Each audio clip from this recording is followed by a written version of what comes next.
પાંડેસરા પોલીસે શ્રમજીવી પથ્થર મારી મોત નિપજનાર આરોપીઓને ગણતરીના કલાકોમાં ધરપકડ કરવા સાથે કાર્યવાહી હાથ ધરી હતી।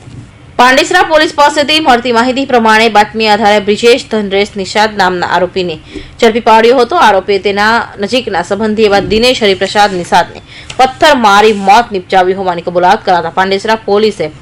આરોપીને ગણતરીના કલાકોમાં ધરપકડ કરવા સાથે વધુ કાર્યવાહી હાથ ધરી હતી। પાંડેસરા પોલીસ સ્ટેશન વિસ્તારમાં શનિદેવ મંદિરની પાછળ સુડાવાસ પ્રસ્થાન ખાતે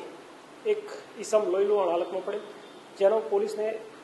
કંટ્રોલમાં કોલ મળતા પોલીસ સ્થળ પર પહોંચે અને 108 બોલાવતા અને મૃત જાહેર કરેલ, જેથી તેને સિવિલમાં ખસેડે। તેના બહેન રાની દેવી નાઓએ તેને સારવાર અર્થે ખસેડતા ત્યાં ડોક્ટરે મૃત જાહેર કરતા પોલીસ પહોંચતા તેની મર્ડર થયેલાનું જણાયેલ, જેથી તેની ફરિયાદ લઈ પાંડેસરા પોલીસ સ્ટેશને કાયદેસરની હકીકત ગુનો દાખલ કરી તપાસ ચાલુ કરેલ છે।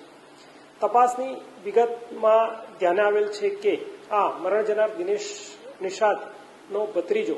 બ્રિજેશ નિષાદ નાઓએ જ તેની હત્યા કરી હતી અને હત્યા કરવા માટે તેણે કોઈ બીજા શસ્ત્રો કે નહીં વાપરતા બાજુની સાઈડ પર પડેલી ઈંટનો ઉપયોગ કરેલ, જેને મારતા આ દિનેશનું મરણ થયેલ અને બ્રિજેશને પૂછપરછ કરતા પોતે નાની નાની બાબતોમાં 2-3 વખત ઝઘડો થયેલ હતો,